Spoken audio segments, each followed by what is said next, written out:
James chapter 5. Come now, you rich, weep and howl for your miseries that are coming upon you. Your riches are corrupted, and your garments are moth-eaten. Your gold and silver are corroded, and their corrosion will be a witness against you, and will eat your flesh like fire. You have heaped up treasure in the last days. Indeed, the wages of the laborers who mowed your fields, which you kept back by fraud, cry out, and the cries of the reapers have reached the ears of the Lord of Sabaoth.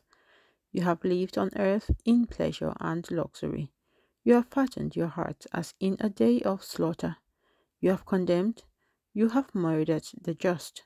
He does not resist you. Therefore, be patient, brethren, until the coming of the Lord.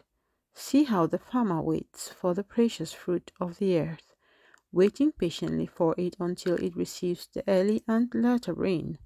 You also be patient.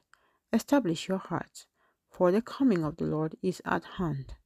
Do not grumble against one another, brethren, lest you be condemned. Behold, the judge is standing at the door. My brethren, take the prophets who spoke in the name of the Lord as an example of suffering and patience. Indeed, we count them blessed who endure. You have heard of the perseverance of Job and seen the end intended by the Lord, that the Lord is very compassionate and merciful. But above all, my brethren, do not swear either by heaven or by earth, or with any other oath, but let your yes be yes, and your no, no, lest you fall into judgment. Is anyone among you suffering? Let him pray. Is anyone cheerful?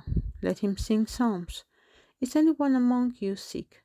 Let him call for the elders of the church, and let them pray over him, anointing him with oil in the name of the Lord.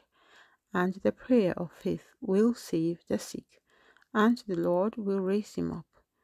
And if he has committed sins, he will be forgiven. Confess your trespasses to one another and pray for one another, that you may be healed. The effective, fervent prayer of a righteous man avails much. Elijah was a man with a nature like ours, and he prayed earnestly that it would not rain. And it did not rain on the land for 3 years and 6 months. And he prayed again, and the heaven gave rain, and the earth produced its fruit.